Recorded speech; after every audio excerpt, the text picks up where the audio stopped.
Before Rookridge, I never believed in haunted places. Raised in Philly, I was used to noise, concrete, sirens in the distance, and neighbors yelling through walls. The world made sense there, gritty, ugly sometimes, but logical. Then I lost my job in warehouse logistics, bounced around couches, and finally landed here, in a dying town too quiet for its own good. Rookridge was meant to be a reset, a calm place where I could earn a few bucks running DoorDash at night, keep my head down and figure out my next move. It wasn't much of a town. Mostly retirees, old miners, and folks who still paid with checks. A single blinking traffic light. A bowling alley that hadn't opened since 2016. And Pine Hollow Road. Locals always said it with a shrug, like it was something they didn't like thinking about. I never paid it any mind. Not until that night. It was a Tuesday. The rain had just passed, leaving a thin sheet of mist crawling over the pavement. I was about to log off when a new request popped up. Single bottle of Cabernet Sauvignon, prepaid, pickup from Maple Gas General, delivery to an address on Pine Hollow. The timestamp read 10:36 p.m. Maple Gas was half convenience store, half antique. The guy behind the counter, Mark, maybe mid-40s with a permanently tired look, scanned the order and narrowed his eyes when he saw the destination. "You delivering this to Pine Hollow Road?" he asked. "Yeah. Something wrong?" He rubbed his jaw. "That place has been, well, empty. For years." I gave a polite chuckle, not thinking much of it. Maybe someone moved in. He didn't laugh back. The GPS took me 10 miles out, past the last real neighborhood, where the trees started getting closer together and the air felt heavier. Asphalt gave way to gravel. Gravel turned to dirt. My headlights barely pierced the black ahead. Finally, I reached the end of the road. The mailbox was rusted, the name barely legible, Wilson. The house beyond it stood like a relic. 2 stories of sagging wood, slanted windows, and chipped gray paint that had once been white. One porch light flickered faintly above the door. I left the engine running and stepped out, wine bottle in hand. The porch creaked under my boots. I was about to knock when the door creaked open on its own. A man stood there, tall, gaunt. His face was half hidden by the shadows inside. "1 second," he muttered. "Forgot my ID." Then he turned and disappeared into the black hallway without another word. I waited. And that's when I saw the light. Behind the house, just beyond the tree line, something was moving. A warm, flickering glow like a lantern swaying gently between pine branches. It was getting closer. I called into the house, voice shaky. "Sir, you still want this wine?" No answer. Just that creaking sound again, maybe the floorboards, or maybe something else moving around in there. I stepped off the porch, suddenly aware of how loud my breathing had become. The light in the woods bobbed closer, joined by another. Then a third. 3 separate glows weaving their way toward the house. They weren't flashlights. The light was orange, irregular, alive in a way artificial light isn't. I could almost hear something now, too. Soft, shuffling steps over wet leaves, a rhythmic rustle like someone dragging something behind them. I turned back toward the porch, and that's when I noticed the footprints. In the fresh mud beside the steps, heading from the woods toward the back of the house. At least 3 different sets, not boots, bare feet, wide, flat, and deep, like someone had been running hard and fast. My stomach dropped. I dropped the wine. I ran. The gravel slipped under my feet as I reached the car, heart pounding, keys already in my hand. I yanked the door open and threw myself inside, slamming it shut just as the porch light flickered out completely. I turned the car around, tires spitting dirt, and floored it down the driveway. That's when I saw it, just beyond the trees, to the right of the road.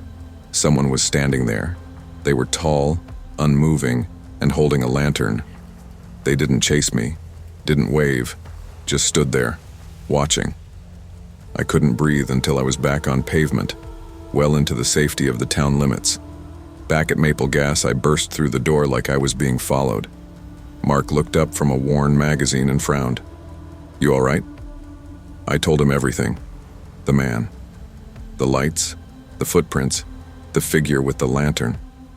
My hands shook the whole time. He went quiet. Finally said, "Wilson Place burned down in '78. Whole family inside except the youngest girl.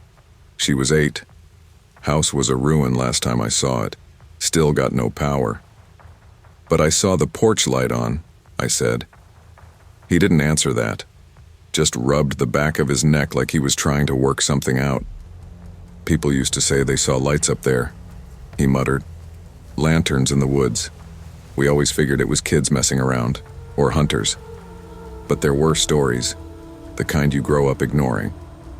I pulled out my phone to show him the delivery order. It was gone. No record. No history. I checked my email. Nothing. That night, I drove home with the windows up and the doors locked. I live in an apartment above a bar downtown. Not fancy, but there's always someone awake. That night I was glad for the noise. At 3:07 a.m., I checked the Ring camera on my front door. The footage was glitchy, static. Then one frame, just one, showed a blurred figure at the edge of the camera's range, tall, holding something that glowed. The next day I skipped work. I drove back toward Pine Hollow in the daylight, just to prove to myself it was all in my head. But the turnoff was blocked. Fallen tree, maybe storm damage. The mailbox was still there. Rusted. Wilson. I walked partway up the road on foot. No tire tracks. No sign anyone had been there for years. The house wasn't even visible anymore. Just thick woods and silence. When I got back into town, I went to the records office, told them I was thinking about moving near Pine Hollow, and asked about the property. The woman behind the desk raised an eyebrow, but pulled up the file.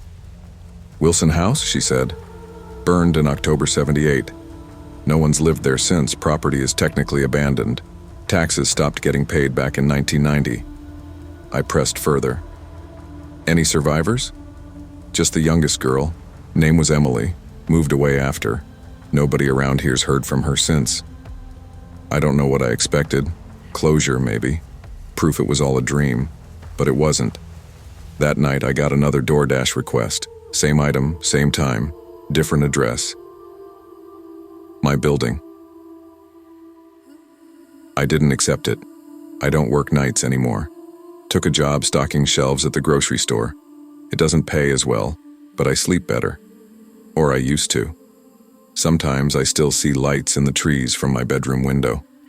Flickering, moving. I don't answer calls from unknown numbers. I don't go near Pine Hollow.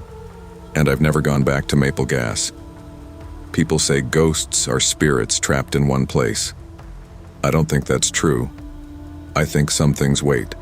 Not to be seen, not to scare. They wait for a door to open, for someone to accept the invite. Sometimes evil doesn't chase you. It waits for you to walk through the wrong door, answer the wrong call, or knock on the wrong house. Curiosity might not kill you, but it could open a door that was meant to stay closed. In places like Rookridge, the past doesn't stay buried. And sometimes you're not just delivering a package, you're delivering yourself. I wasn't running from anything when I moved to Cold Pine Hollow. I wasn't haunted, heartbroken, or broke. I just needed less. Less traffic, less noise, less people. I'd been living in Spokane for 7 years, working night shifts in circulation at the public library. It paid the bills, but I'd gotten tired of fluorescent lights, sirens echoing through alleys, and the quiet hum of life happening elsewhere. I wanted trees, space, quiet.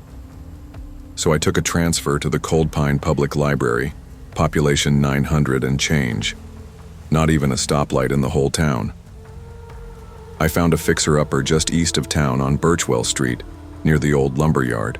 A squat little house with peeling paint, creaky floorboards, and just enough charm to convince me it could be home.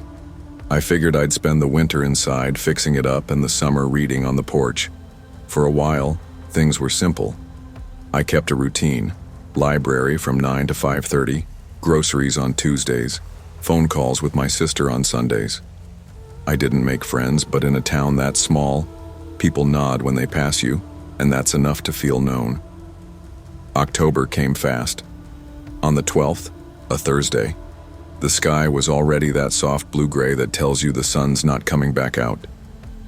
I remember checking the time as I pulled into the driveway, 6:40 p.m. I'd taken the long way home, through the wooded back roads, just to enjoy the quiet. That's when I saw the tire tracks, fresh, wet from the rain, cutting into the gravel of my driveway at a sharp angle. Not mine. I stared at them for longer than I should have, half waiting for someone to wave from a truck up the road. Nothing. The street was empty, silent except for the slow patter of drizzle on the roof of my car. I got out, boots crunching on wet gravel, and stood still for a minute, just listening. No wind, no birds, not even the rustle of a branch. I told myself someone probably used my driveway to turn around. It's not like Cold Pine has GPS-perfect streets. Happens all the time. Still, that sinking feeling stuck in my gut, the kind that logic doesn't quite talk you out of. By 7:15, I was on the couch with a bowl of leftover chili, wrapped in a quilt, watching Rear Window on DVD. It's one of those movies that always feels right in October. Cozy suspense, harmless peeking. That's when I heard it. A knock. Just one. Not loud, not rushed, not friendly. I paused the movie, waited. Nothing. Walked to the door and opened it. Nobody. The street was as still as before. The porch light flickered in the misty air, and I took 2 cautious steps outside. The smell of wet leaves and cold concrete filled my nose. I scanned the yard. Still nothing. I turned to go back inside and froze. There was a scuff mark on the hallway floor, like a shoe dragging across the wood. I live alone. I hadn't walked down that hallway all day. The scuff was dark, wet, fresh. My stomach dropped. Something was wrong. I told myself it could be anything. A mark I hadn't noticed. A bit of water I'd tracked in without realizing. I went to the kitchen, grabbed a flashlight just in case, and started checking the house. It's not big. Living room, kitchen, 2 bedrooms, a bathroom, and the small spare room that always felt a little too cold no matter how high I turned the heat. The bathroom was empty, closet fine, kitchen undisturbed, nothing broken, nothing missing. Still, every time I passed that scuff mark, the knot in my stomach pulled tighter. Then I reached the hallway. It was colder, not freezing, just enough that you notice. Like the warmth from the house had stopped at the doorframe. I said, "Hello?" Quietly, barely above a whisper. My voice echoed longer than it should have. Nothing. I stepped toward my bedroom, shut the door behind me, and wedged the old wooden chair beneath the knob. I don't know why. I'd never done that before. Something about the hallway just felt wrong. I sat on the bed and stared at my phone. Scrolled the weather, looked at local news, tried to distract myself. Then came the sound. A thump, muffled, close. I froze. It was right outside my bedroom door. I leaned forward, placing my ear to the wood. 2 slow creaks followed. Could have been the house settling. Could have been something. Someone. Shifting their weight. I held my breath. Nothing. No wind. No pipes. Just that silence. Heavy and still. I slowly pulled the chair away and opened the door. The hallway was empty, but there was light downstairs. The TV was on. The movie was playing again. The DVD menu had still been up when I left it. The remote was on the couch when I went upstairs. I was sure of it. I hadn't touched it.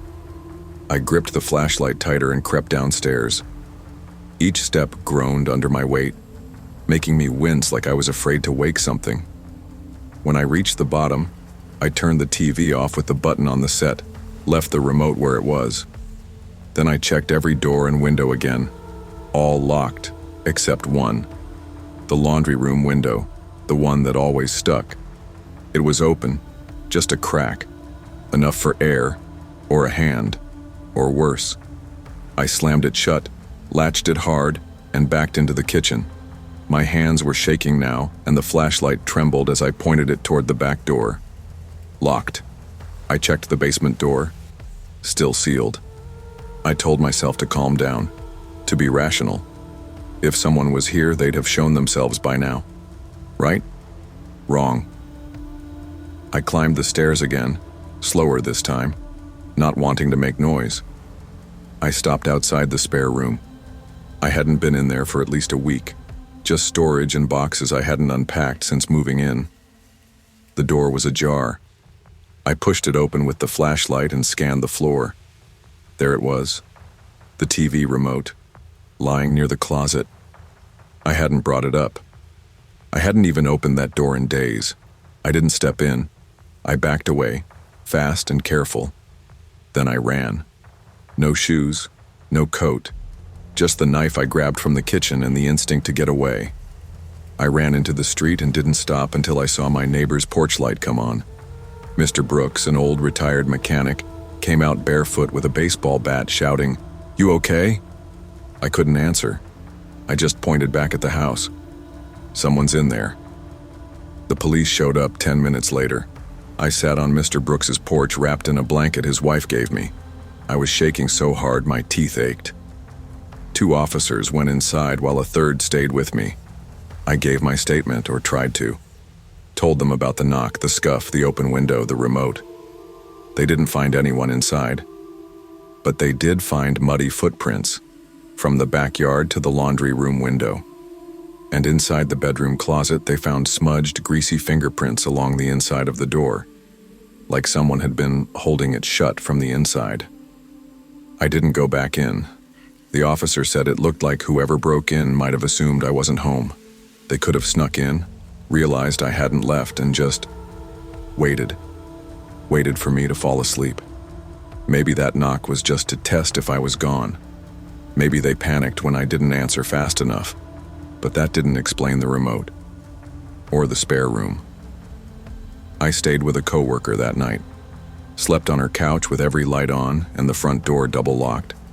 I didn't go back to Birchwell Street until daylight, and even then, I didn't go inside alone. A week later, I listed the house. Sold it under value just to be done with it. Signed the paperwork and never looked back. Even now, in my new place across town, I check every window. I don't watch movies late at night. I don't leave the remote anywhere it doesn't belong. I don't ignore knocks. And I don't assume I'm ever alone. Not really.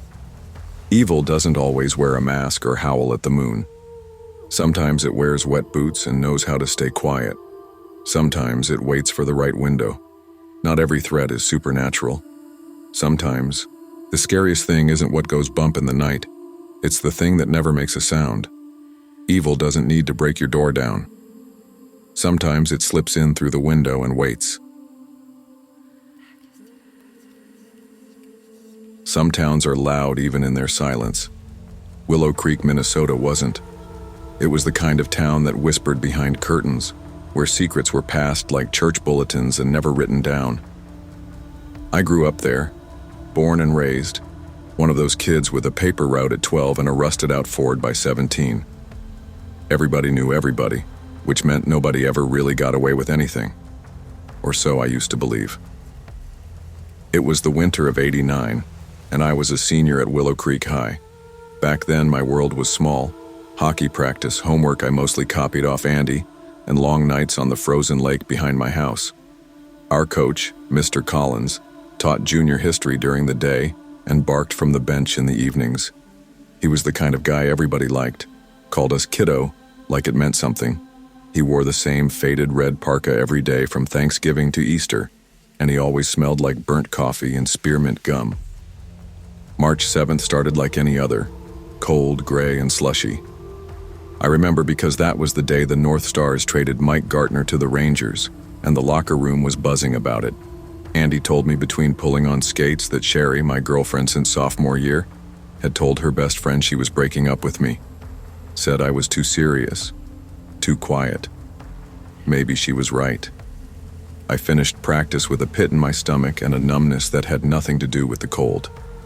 Told Coach I was catching a ride with my brother, even though he graduated 2 years before and lived in Duluth. I just needed to walk, to think, to be alone in the way only the woods around Willow Creek allowed.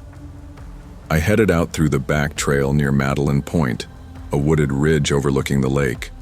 The snow was melting into a thick, slushy mess, and the air smelled like thawing leaves and wood smoke.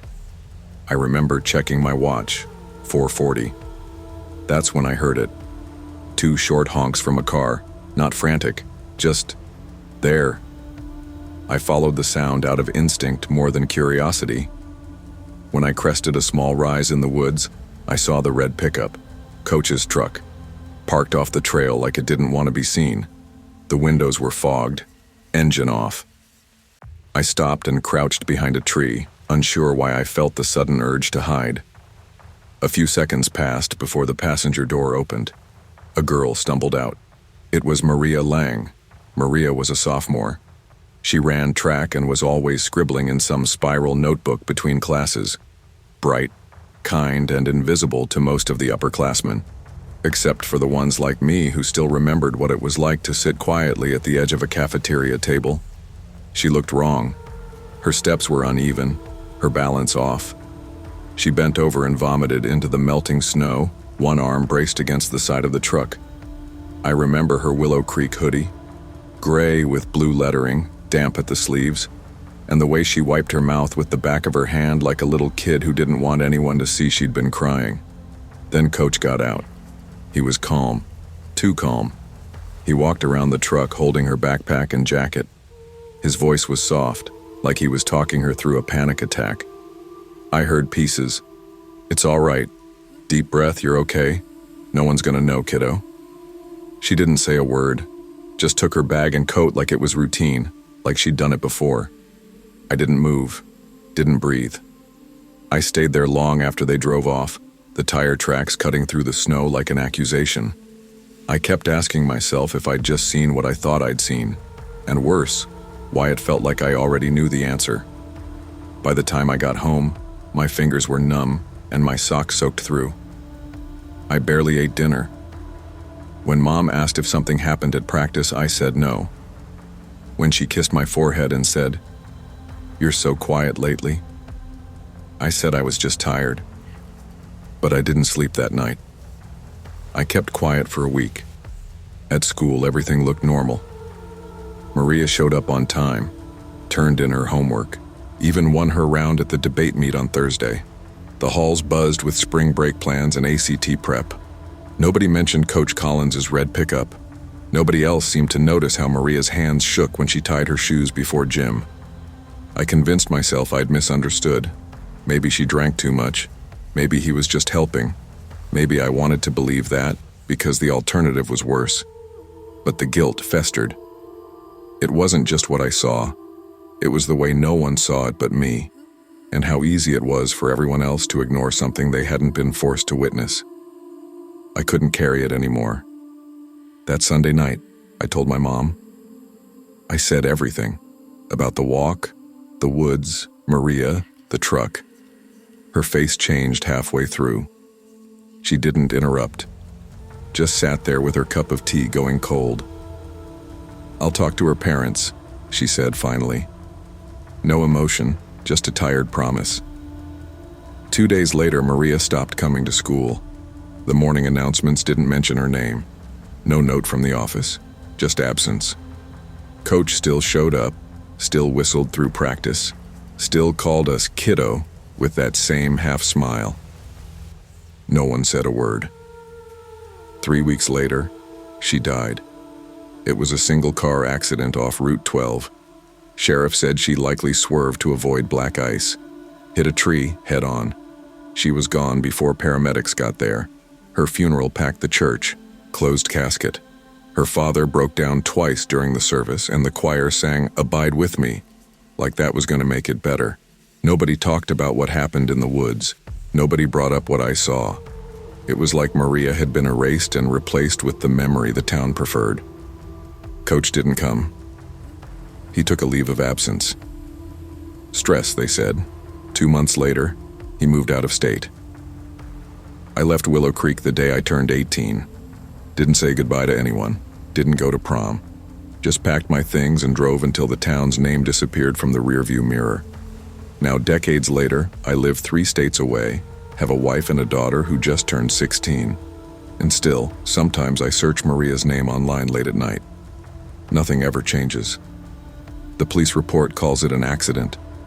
No charges were filed. Her obituary lists her as a bright light in our school community. I've never told my wife. I don't know how. What would I even say? That I saw something, tried to stop it, and failed? The worst part isn't what happened. It's how fast everyone let it go. How silence wrapped itself around that truth and buried it in the cold Minnesota soil. I see her sometimes, in the face of my daughter's friends. In the quiet way some girls shrink from adults they once trusted. I see how easy it is to miss it, to pretend, to move on. But I remember. I always will. The scariest truths don't hide in shadows. They stand in daylight, wrapped in respectability and routine. Evil doesn't always scream. It whispers. And when we choose silence over discomfort, we become part of the lie. Because knowing the truth means nothing if you don't speak it. You grow up in a place like Meadowford, and the quiet starts to feel like a second skin. It's nestled against the Rockies, the kind of town where the wind whistles harder than any highway traffic, and everyone knows which mailbox you dented back in high school. My mom worked the town library for 30 years. My dad was a mechanic with the same oil-stained cap for half his life. I've lived here since I was born, and most days I thought I'd die here too. Meadowford doesn't change, and the people don't want it to. We like things the way they've always been. Slow, safe, familiar. But there are lines in this town that nobody crosses. One of them is Marrow Street, past the old mill, and deep into the west edge of town where the streetlights flicker and die and folks pretend the road doesn't exist. They don't talk about it. Nobody warns you outright, but they train you in quiet ways. My parents used to double-check our locks before bed if someone even mentioned Marrow. The police took their time responding to calls out that way. Everyone had a Marrow story, strange lights, odd smells, missing pets. But no one ever finished their sentence when you asked for details. Just a grim look and a change of subject. I never had a reason to go there. Not until that winter night. I was working 2 jobs after college didn't pan out. Daytime at the front desk of a dentist's office, nighttime slinging hash at Lottie's diner. The night it happened, I'd worked a double. We had a busted fryer and a new hire who couldn't tell medium rare from roadkill, so I ended up staying late to close. Snow had started falling around 7, but by midnight it was a sheet of white. I scraped off my windshield, climbed into my beater Civic, and cursed when the low fuel light blinked on. Only one station in town stayed open after 10, Gordo's Fuel, just off Marrow Street. I sat there in the parking lot of Lottie's for a minute debating. I could risk running out of gas or break the one rule everyone seemed to respect. Eventually, fatigue and frostbite made the decision for me. The drive was short but tense. Each street I passed felt like crossing some invisible barrier. The snow seemed thicker on this side of town. The street signs were bent or broken, the houses sunken behind chain-link fences and heavy drapes. And then there was Gordo's, one flickering overhead light, 2 ancient gas pumps, and a booth with grime on the glass. I pulled in and parked at pump 2. That's when I saw the Chevy Impala. Rusted brown, driver's door hanging slightly open. No one inside. My gut tightened. Still, I stepped out, swiped my card, and started to fuel up. It was dead quiet. Even the snow felt muffled. I remember thinking how strange it was that the booth was lit but empty, that the TV inside showed only static. And then I wasn't alone. The man stood by the Impala like he'd been there all along. I didn't hear footsteps or see movement. Just one blink, and suddenly, there he was. Gray hoodie. Hood pulled over his head. Couldn't see his face, just the vague outline of a jaw and shadowed eyes. "You got a couple bucks for gas?" he asked. I gripped the pump tighter. "Sorry," I said, trying to keep it even. "I only have my card." "You work at Lottie's, right?" he asked, taking a step closer. "Window sometimes. You always get a cherry soda." "Saw you there. You sit near the eye froze. I hadn't worn my name tag. I wasn't in my uniform. And Lottie's hadn't stocked cherry soda in months. I'd brought one from home. Once. That detail didn't make sense." He kept walking toward me, slow and casual. I backed up, pump still in hand. "You were there Tuesday," he continued. "Tired. And last Thursday, your hair was down. You looked, my skin went cold. My mouth went dry. That's when I saw the second figure, crouched behind the trash bin near the booth, watching us, still as a statue." My instincts screamed. I dropped the nozzle and jumped back into my car, locking the doors. The man in the hoodie didn't flinch. He just smiled and tapped the hood of my car. Once, twice, then turned and disappeared behind the gas station, swallowed by the dark. I peeled out of the lot, tires sliding on ice. I didn't stop until I was back home, lights on, doors bolted. I sat in the kitchen for hours, unable to breathe right. Every creak of the house made my stomach twist.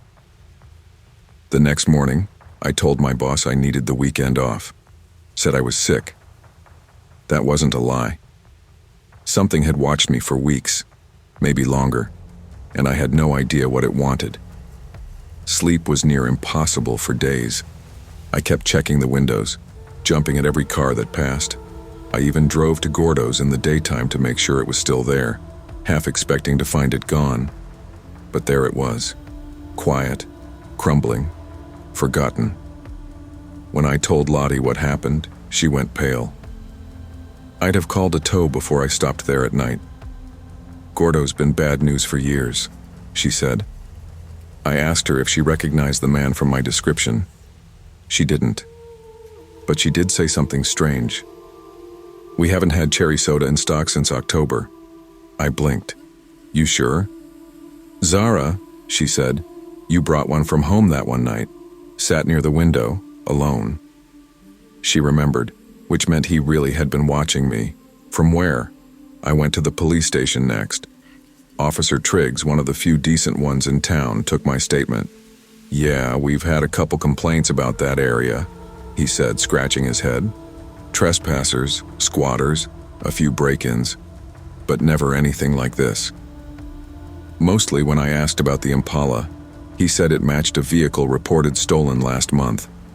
Then he said something that chilled me more than the snow ever had. "Zara, we don't patrol Marrow Street after 10 p.m. unless it's life or death. You did the right thing leaving." I nodded, but inside I didn't feel like I had escaped anything. I felt like I'd been marked. That night, I found a folded paper under my windshield wiper. It had one line written in neat block letters. "We always see the ones who don't see us." I moved in with my cousin on the east side of town the following week. Her place had a gate, security lights, and a roommate who worked night shifts, someone always home. But it didn't help. The calls started next. Ring once. Hang up. No number. No message. Always between 2 and 2:20 a.m. One night I stayed up.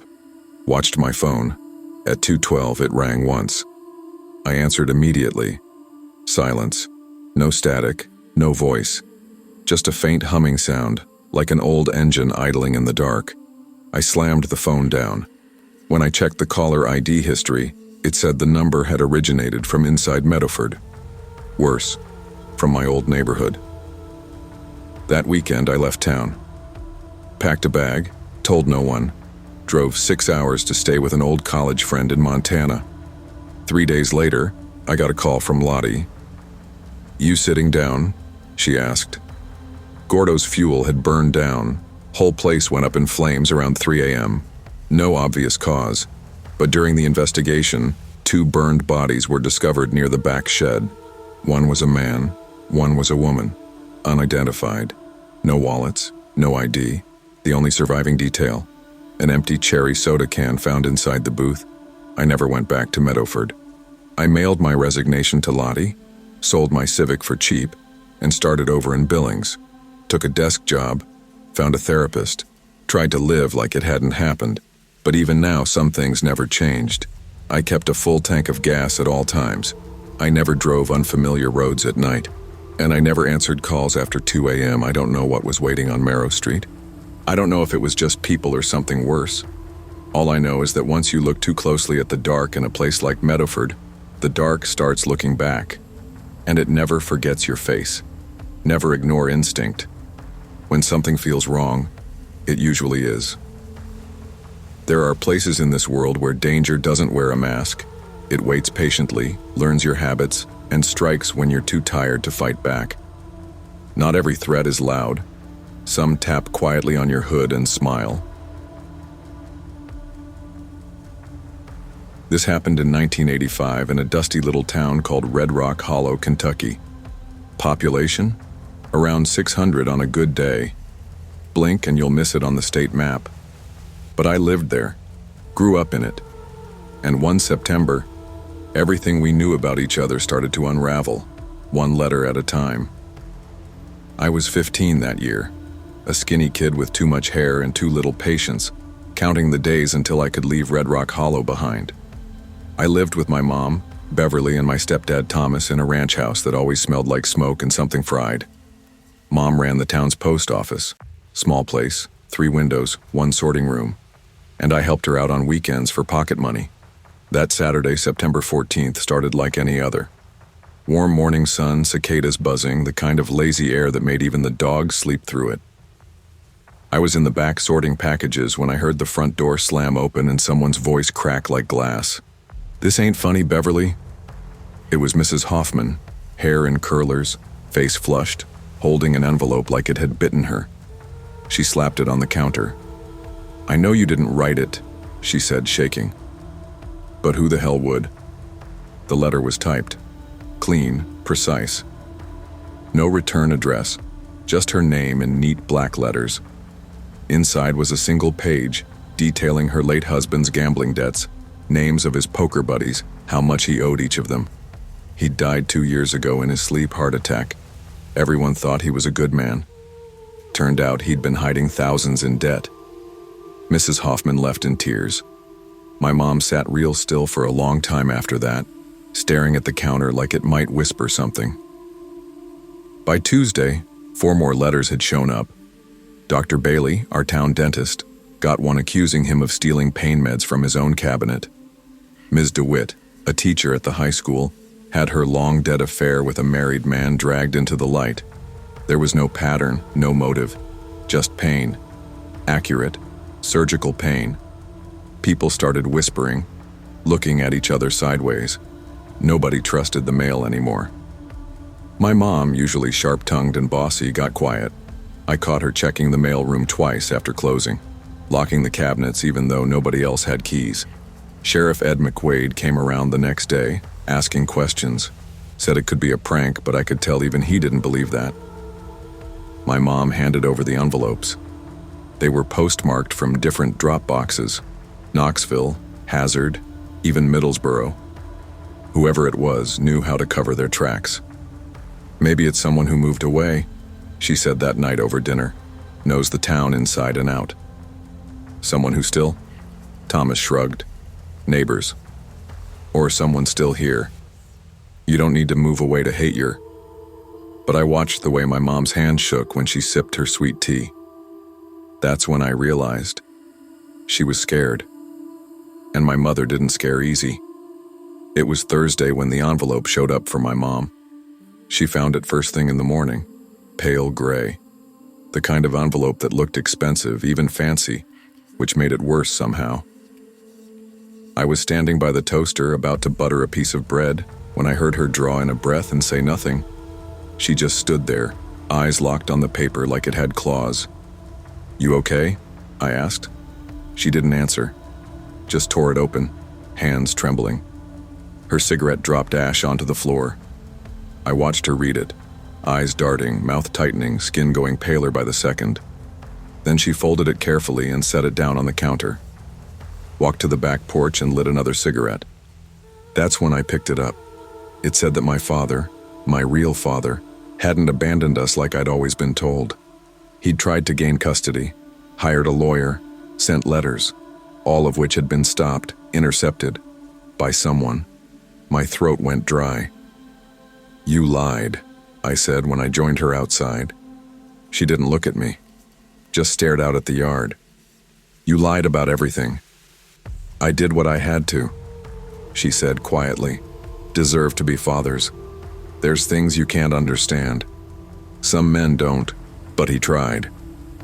She put out her cigarette and whispered, "Some things should stay buried." That was the first time I realized whoever wrote those letters didn't just know secrets. They knew truths, the kind we told ourselves we were protecting others from, but really, we were just protecting ourselves. And that made them dangerous.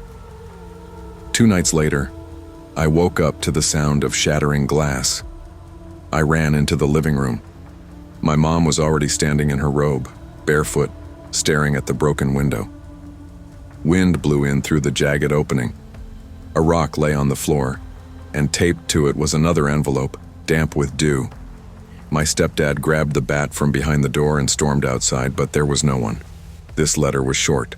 No details, no names. Just one message typed neatly in the center. "Lies rot deeper than corpses. Truth is coming." After that, it wasn't just tension in Red Rock Hollow. It was fear. People started sleeping with guns under their pillows. My mom quit the post office, said she was tired of all the noise, but I knew better. Thomas started coming home early from the mines, jumped at every noise. The town stopped functioning like a town. Sunday potlucks were canceled, church pews half empty. Neighbors stopped waving. Some packed up and left. One guy set fire to his own mailbox. I stopped asking questions, but I started paying attention. The letters kept coming, until they didn't. One morning in mid-October, they just stopped. No new ones, no rumors, no explanations, like someone flipped off a switch. But the damage was done. Marriages quietly fell apart. A few teachers left town without notice. A kid in my grade moved to Tennessee without even saying goodbye. Everyone acted like they wanted to move on, but the truth was, we didn't know how. I started avoiding the post office, stopped helping my mom. That building felt cursed now, like it had become something it was never supposed to be. Not a place for connection, but a weapon. And no one ever found out who wrote the letters. Sheriff McQuaid stopped asking, said it was probably someone who moved away. I didn't believe that. I still don't. It was years later, after I'd moved out, when I came back home to help clean after my stepdad passed. The attic was full of dust and regret. Boxes of old tax papers, Christmas decorations, a few broken lamps, and one box I'd never seen before. Inside were letters, dozens of them, all addressed to me, postmarked from 1972 to 1977, from my real dad. Some were short, some long. Some included pictures, all unopened. My mom had hidden them. I sat in the attic for hours just holding them. I never opened a single one. I couldn't. I still haven't. There's something about knowing what's inside that's worse than not knowing. Like maybe keeping the truth folded tight is the only way to live with it. But every now and then, I think about the person who wrote those letters in 1985. The one who peeled back the town's skin and showed us what was festering underneath. They didn't do it for revenge. They did it for exposure. And maybe that's worse. Truth doesn't destroy people. The lies we build around it do. Sometimes silence is more dangerous than what it hides. And in small towns or families, the biggest monsters are the secrets we swear we're keeping for someone else's sake. Some towns never forget how to keep their secrets. The pine-heavy air, the stillness of dusk, the porch lights flickering to life one by one. It all feels like a lullaby, like safety. But in places like Okran Hills, safety is often just a costume small towns wear. You live long enough in the quiet, and you start to hear the things it's trying to cover up. In the autumn of 1997, I moved out of Portland and into the kind of town where folks still get their shoes resoled and the diner waitress remembers your coffee order by the third visit. I came not for the charm, but for necessity. My mother had passed the year before, and the weight of her memory sat too heavy in the apartment we once shared. My only family left was my mother's older brother, Harold Barnes, a grizzled Korean war vet with arthritis in every joint and a temper that could clear a room. He lived alone in a lopsided old house on Pine Row. The roof sagged like it was tired of standing, and the wallpaper in every room had surrendered decades ago. I planned on staying no more than 3 months, long enough to help Harold get settled post-surgery, and long enough to figure out what the hell I wanted to do next. I took a job at Wesley's Home Hardware to keep busy. Nothing glamorous, just stocking shelves, running the register, sweeping sawdust off the tile floors. The kind of job that gives you time to think, maybe too much. The first real strange thing I noticed was Harold's new bottle of vitamins. He said they were recommended by Caldwell's Drugs, the town's only pharmacy, and were good for men his age. He took them every morning without fail. Blue cap, gold label, fancy-sounding name, Pro Mind Essentials, 65 plus. I didn't question it at first. Why would I? But sometimes the rot doesn't show until it's already under your skin. 2 weeks after Harold started taking those pills, he changed. Not in the way you expect older folks to change, not just forgetfulness or crankiness. This was different. One day he couldn't find his keys. The next, he accused me of moving the couch half an inch. He started keeping his bedroom door locked, nailed his windows shut from the inside, and muttered about them whispering through the walls. I chalked it up to isolation, age, maybe a little post-surgical delirium. But something about it felt off. Harold had always been sharp, even mean, a tough bastard who never missed a beat. Now he jumped at shadows and stared too long at ceilings like they were talking back. Then came the phone calls. Always the same. Landline ringing once, always at 2:12 a.m. When I picked up, it was static. Not just silence, but that strange, low hiss you get when a radio's caught between frequencies. No voice, no signal. Just enough to raise the hair on my arms. The next morning, I heard Harold rummaging in the backyard at dawn. I looked out and found him in his bathrobe, digging shallow holes with a kitchen spatula. "They're under here," he told me when I asked. "They buried something. I can hear them breathing." It scared the hell out of me. Around the same time, 2 of Harold's old friends, Walter Deming and Greta Shaw, both passed away. Peacefully, they said. Both were regulars at Caldwell's. Both had been taking the same ProMind vitamins. No one connected the dots. Or maybe they didn't want to. But I couldn't ignore it anymore. Especially not after the TV turned on by itself one night. White screen, no input, no sound. I unplugged it. It stayed on for 3 more seconds. I didn't sleep that night. The next day, I brought Harold in to see Dr. Melanie Ross. Oak Run Hills wasn't big enough for a hospital, but Dr. Ross had been there 20 years and knew every local by name. She ran a few tests, asked some questions, and told me what I expected. Early signs of confusion, probably due to age and pain medication. Then I mentioned the vitamins. Her eyebrows pinched. "Those new ones from Caldwell's?" she asked. "You're the 3rd person to bring them up." That rattled me. She jotted something in Harold's chart and told me to cut back on anything non-essential, especially supplements. Back at home, I pried open one of the capsules over a napkin. The powder inside smelled metallic, bitter. It stung the inside of my nose. Not what you'd expect from ginkgo biloba or fish oil. I pocketed the bottle.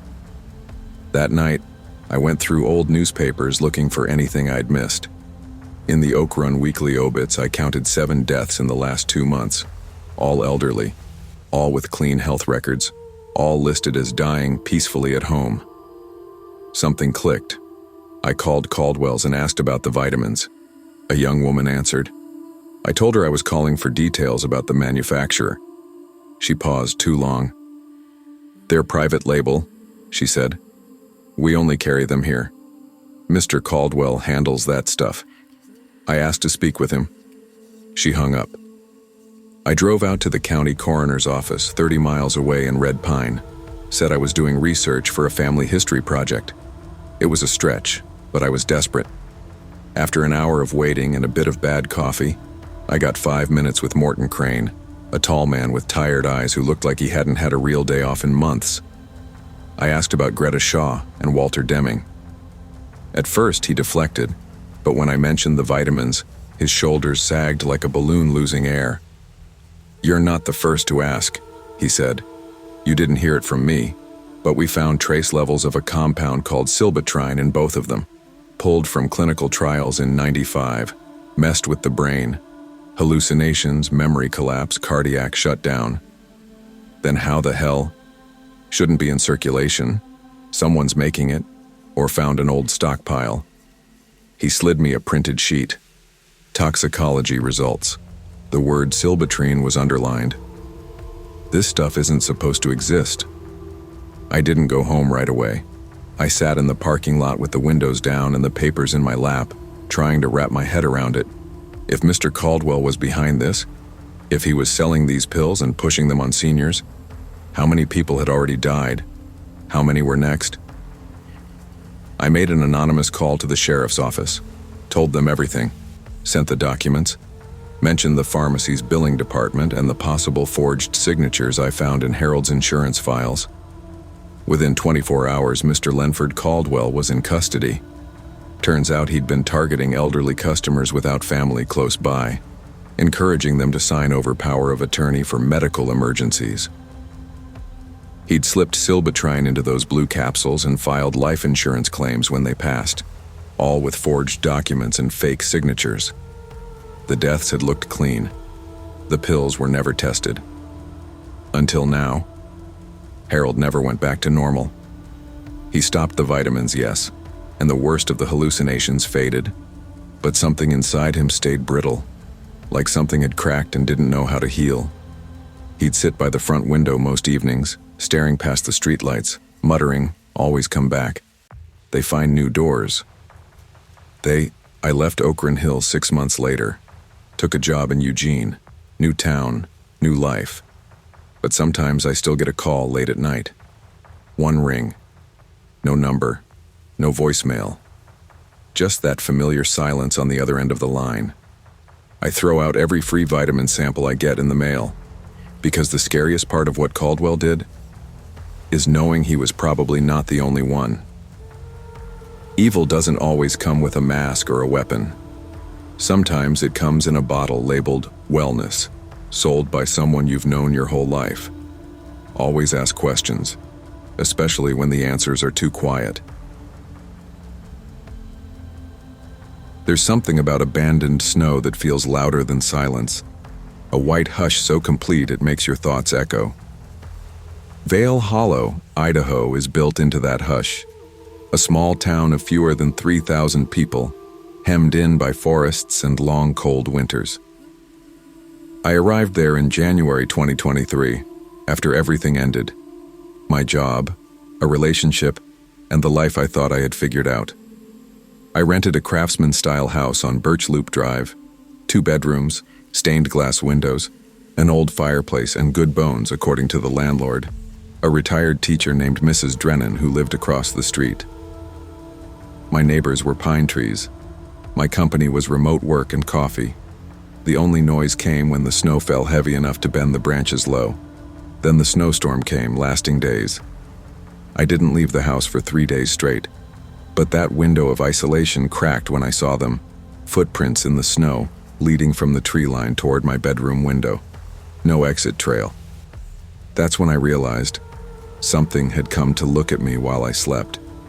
I never imagined renting a house where the first clue of danger was delicate tracks in fresh snow. I was standing in my kitchen on a work call when I noticed them, muddy boot prints, deep and unbroken, cutting through the white yard toward my bedroom window. No footprints away, just a quiet approach from the woods. I stared at them, breath shallow, unable to think how someone could cross yards so flawlessly and not leave a return path. I snapped pictures with my phone and called the non-emergency line, trying to keep myself calm. The operator said someone would be out to check. That night, I laid awake in bed, listening to the house groan beneath the cold, every creak and sigh sounding like movement in the dark. I slept on and off, waking each time I thought I heard steps outside. Morning came. The prints had multiplied. Same pattern. Stopped directly at the back window near the fireplace. I played the scene in my mind over and over. Someone standing there, watching me as I slept. Fear spiraled in my chest. I texted Deputy Collis from my window, asking him to come take a look. He showed up around evening, boots crunching in the yard. He frowned at the prints. "Probably a hunter passing through," he offered, "but snow can play tricks." He didn't take notes, didn't seem convinced, just advised I lock everything. I locked every window, shoved chairs under all doorknobs. I lay awake, staring at the ceiling, wondering if the footsteps would come again tonight. The third morning passed with no new prints, which felt almost worse, a temporary reprieve followed by the inevitability that they'd return. I did the rounds of the house, back patio, side yard, front steps, all clear. Then I sat in the den, sunlight drifting through frost-streaked windows, and wondered, how long before they got in? That night, around 7:30 p.m., I noticed the bedroom window was unlocked. I swear I locked it myself. Cold fingers ran down my spine. I pulled it closed and checked the lock again before going to bed. Maybe I'd clicked it earlier and forgotten. Maybe. I didn't sleep.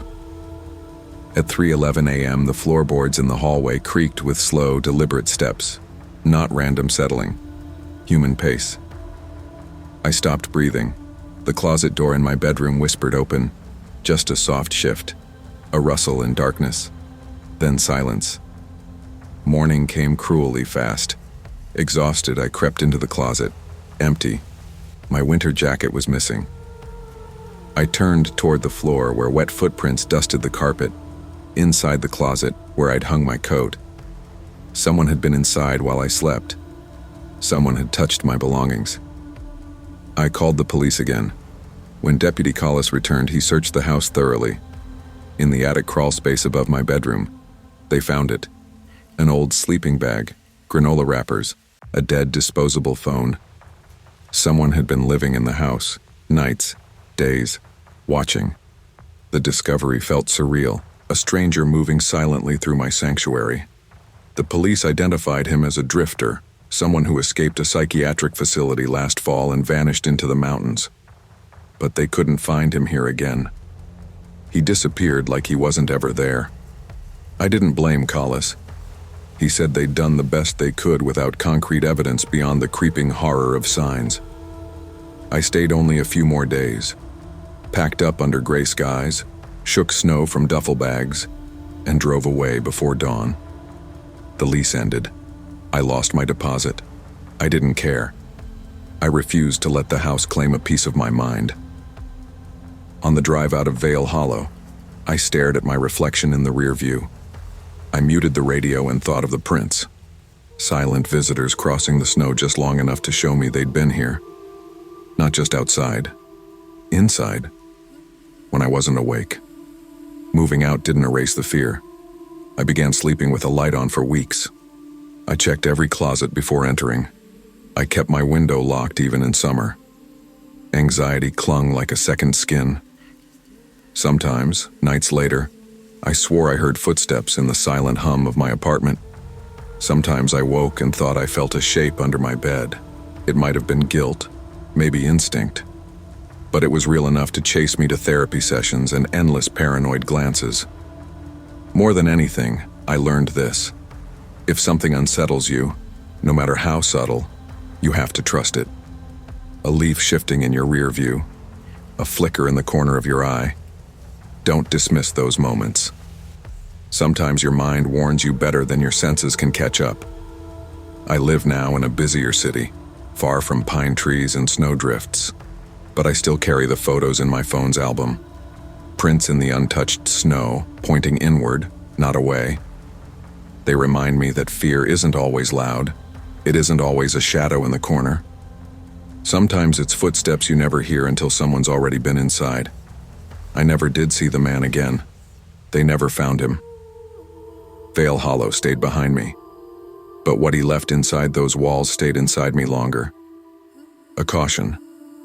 Even walls you thought would keep you safe won't stop someone who's silent. Someone who doesn't move when you see them, but when you sleep. Listen to the quiet of your gut. Fear isn't always fear. It's your mind trying to warn you before you sleep. Vulnerability isn't just about solitude. It's about trusting when something feels wrong. Because sometimes danger doesn't knock. It steps in footprints you don't see, stays while you breathe, and leaves before you realize it was ever there. I'd been itching for escape. My life in Portland had turned chaotic. Endless meetings, noise, crowds.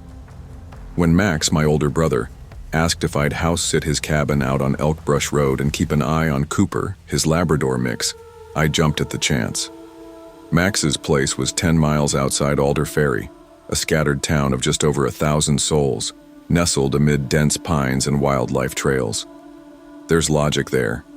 No cell service, no internet, just solitude and the whisper of the woods. I rolled in around 6:15 p.m. on Friday. The drive out had been quiet, except for the occasional elk crossing and the rising stars after dusk. Cooper greeted me at the door like I'd been gone decades, wet nose, wagging tail, and that uncanny dog sense that knows something's changed. Evening fell fast. I lit a small fire in the pit and tossed sticks for Cooper, who seemed content. Dinner was hot dogs cooked over embers. Without TV or internet, I popped in a DVD Max had left. The Shining. Ironic as hell, but strangely appropriate out here. By 10 o'clock, the fire had dwindled into embers and the trees hunched in their darkness. Cooper moved from the couch to the front door and sat, perfectly still. Not growling, not sniffing, just fixated, his eyes locked at the window. That made me pause the film. "Coop?" I whispered.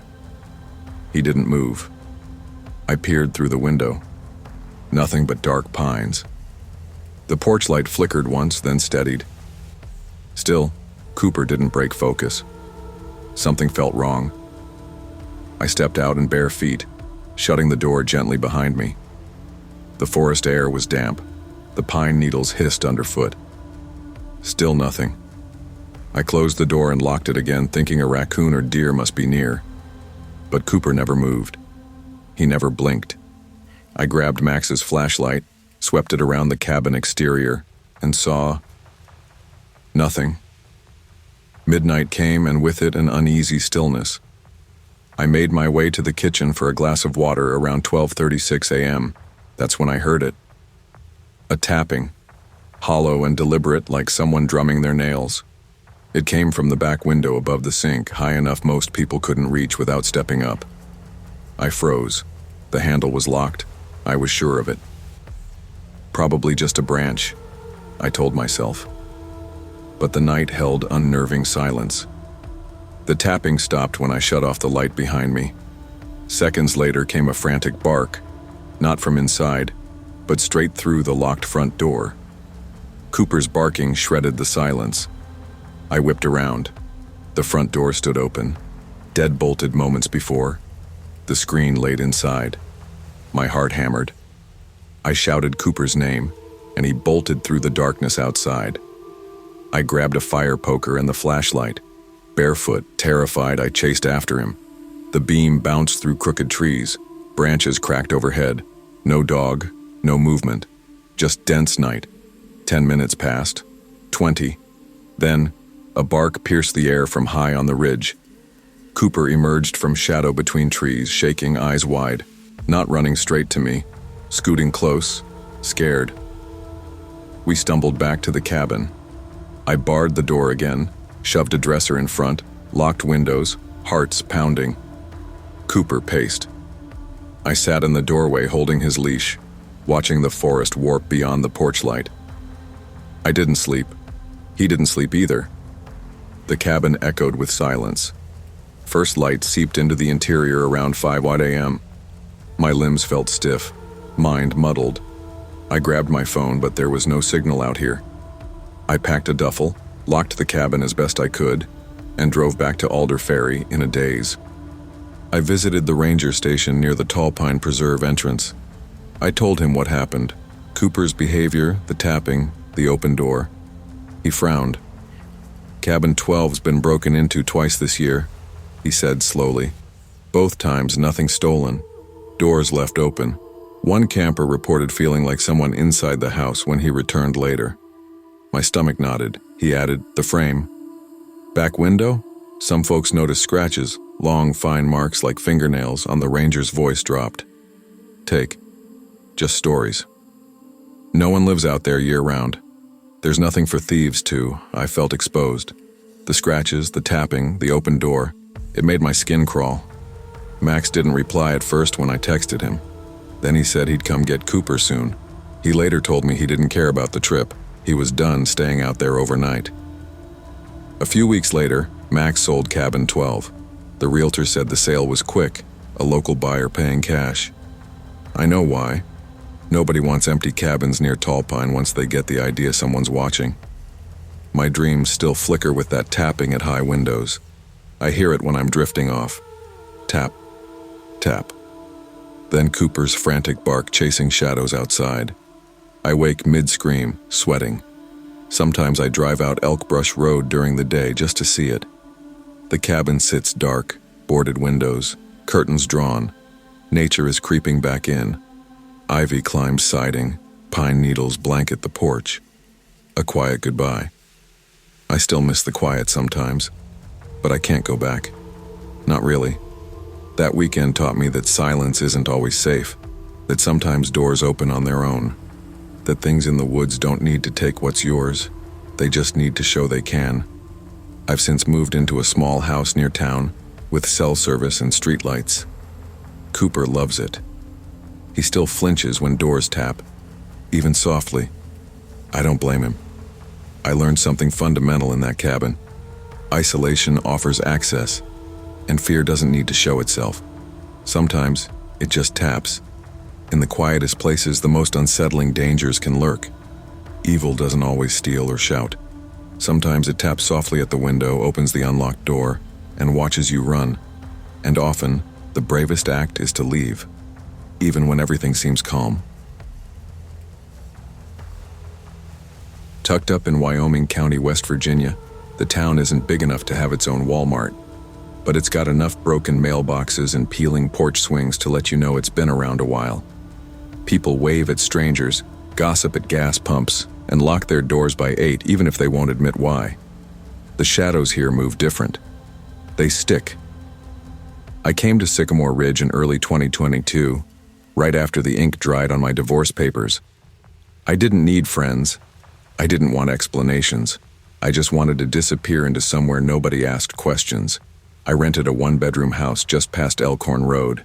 Place smelled like mildew and regret. Perfect.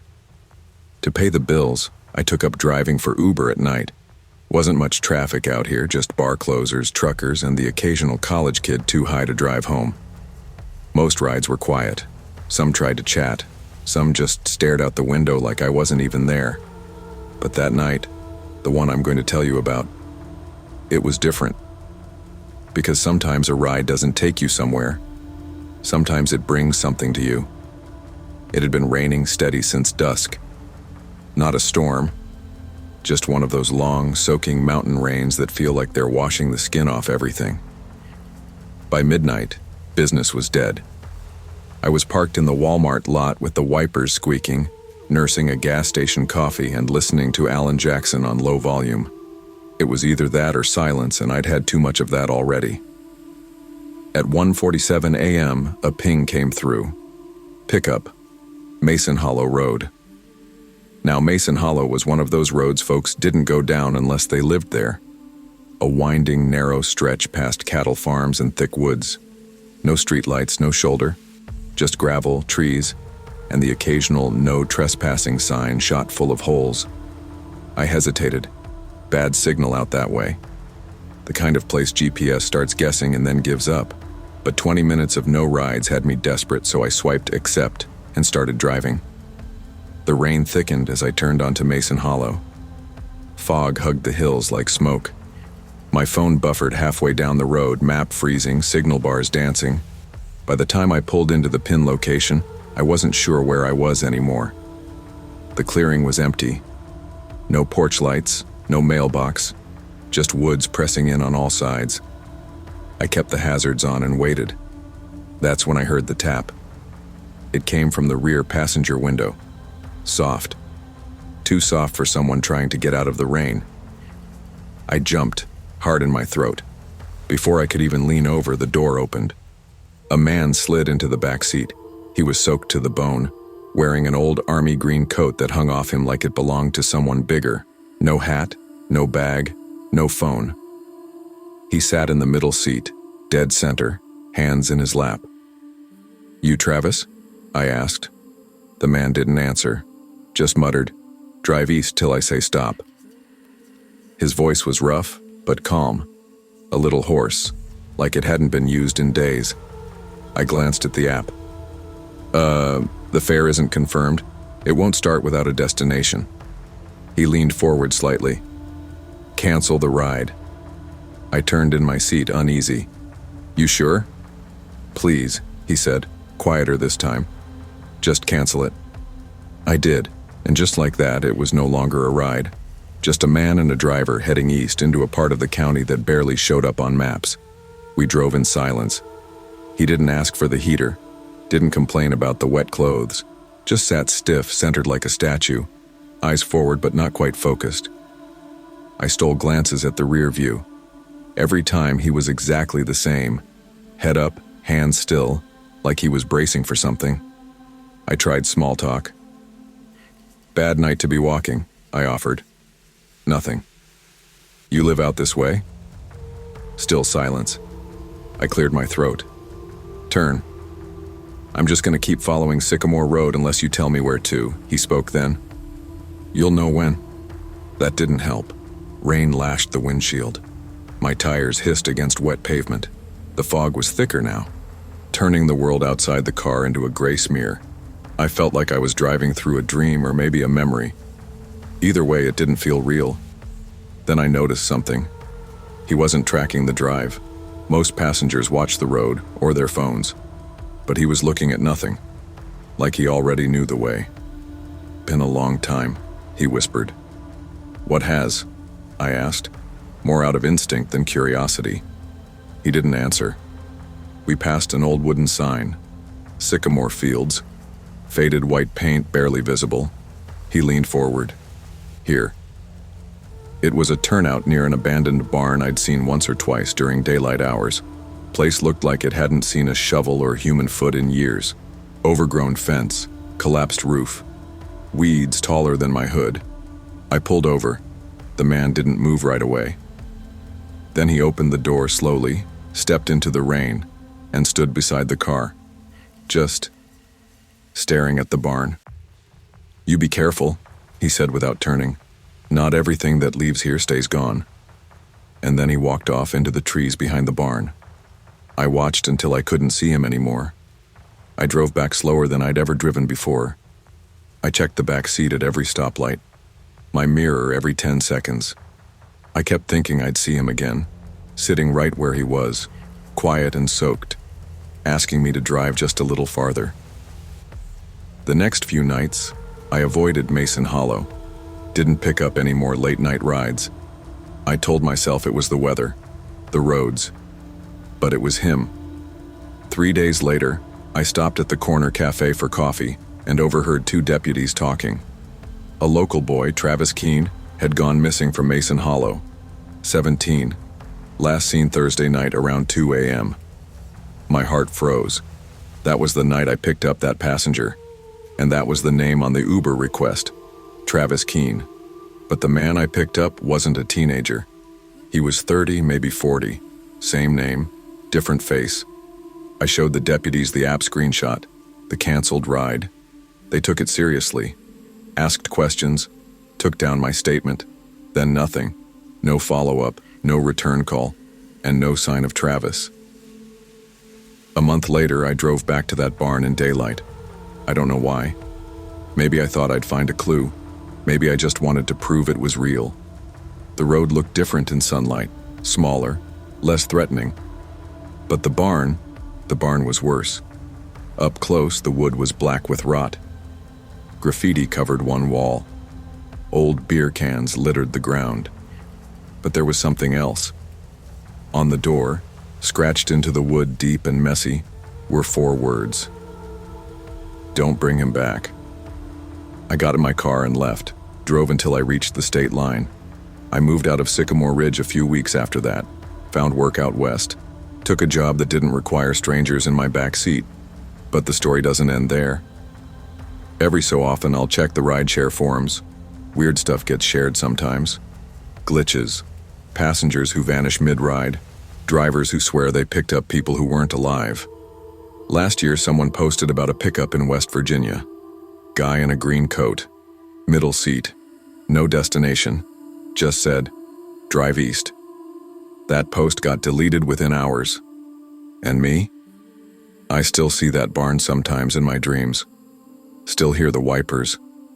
Still feel the cold of him sitting behind me, even when no one's there. Not every road takes you where you think you're going. Some bring you back to what you tried to leave behind. And when you carry strangers in your life, ask yourself, who's really taking the ride? I didn't grow up around silence. My childhood was full of the city. Sirens in the distance, someone yelling down the block, the hum of traffic at all hours. So when I moved to Dentonvale, Mississippi, I thought the quiet would be a comfort. I was wrong. I came to that town alone in late 2021, a year after my twin brother died. We'd always been inseparable. When he passed, everything else unraveled. Job, friends, any sense of purpose. A college friend, Cam, offered to let me rent her late grandmother's house for cheap. She said, "It's not fancy, but it's quiet. Might help." It was quiet. 1 story, tucked back on Finch Hollow Road, at the edge of a wooded ridge. Wood paneling inside. Worn carpet. The porch light flickered no matter how many bulbs I changed. The basement door was jammed shut. And sometimes the walls made that old house sound like it was breathing. I started working nights as a transcriptionist. I liked the stillness, the distraction. Most nights I stayed up until 3 or 4 a.m., working with only a lamp and the low hum of the fridge. It gave me control over something, anything. Then one night around 2:46 a.m., the silence changed. I was finishing a long file when I heard it, just a soft creak behind me in the hallway. Nothing dramatic, just enough to freeze the air. I turned fast, empty. I told myself the house was old. They settle, right? Drafts, maybe. I went to bed thinking about insulation and creaky floors, but it didn't stop. The next night I was brushing my teeth when I heard a thud behind the bathroom mirror. Not loud, but dense, like something falling inside the wall. I froze, toothbrush midair, pressed my ear against the wall. Nothing. Dead quiet again. 2 nights later, another thud, almost like a pattern. Same time window, around 2:45 a.m. I couldn't shake it. I opened the hall closet, peeked behind the drywall where I could. The attic? Empty. The crawl space? Dust and dead bugs. No rats, no raccoons, just nothing. The next night, I left the light on in the bedroom. I didn't tell anyone. I felt stupid, scared of my own walls. I'd survived bigger things. I'd buried my brother. I could handle creaks. But then, around 3 a.m., I went to get water and saw the basement door open, 2 inches, just barely ajar. I had tried that door a dozen times before. It was always stuck. Warped with age, swollen from Mississippi humidity. Now it had opened, on its own. I shut it hard, bolted the top lock, then shoved a chair in front. Every hair on my neck stood on end. I sat up until dawn with a kitchen knife next to my laptop. Still told no one. Cam came that weekend. She noticed how exhausted I looked. When I finally told her what was happening, half laughing, half serious, she went pale. "My grandma always hated that basement," she said it was cursed. I thought she just meant mold or spiders, but she thought someone used to live down there, before we ever moved in. We laughed nervously, because what else do you do when your reality starts slipping? That night I went to take a shower. The mirror was cracked. a thin, sharp fracture running right through the middle, like a single line from top to bottom. The mirror was fogged from the steam, but across the center, in the mist, smeared like with a fingertip, were 2 words, "Still here." I screamed. Cam ran in. I hadn't slipped. I hadn't imagined it. She saw the words too. She grabbed her phone and called the police. When they arrived, they searched the house top to bottom, checked the locks, the windows, even the attic again. Then they went down into the basement. Under the stairs, they found a trapdoor, hidden beneath a moldy floorboard. What it led to, I still wish I never saw. There was a narrow compartment between the walls, like a tunnel, just wide enough for someone to crawl through. The air inside smelled like sweat and dust and something long forgotten. Tucked into the space was a rolled blanket, a flashlight, dead battery, empty granola bar wrappers, and a notebook. Inside the notebook were names, schedules, notes about movements, dozens of pages like this. Bathroom light on at 2:11. She hums when she's nervous. Doesn't check behind the mirror. The officer told us whoever had been staying in the walls had left recently, probably just hours before we found the space. They had been in the house, watching me, listening. They'd lived in the walls. I felt the floor under me tilt. I couldn't breathe.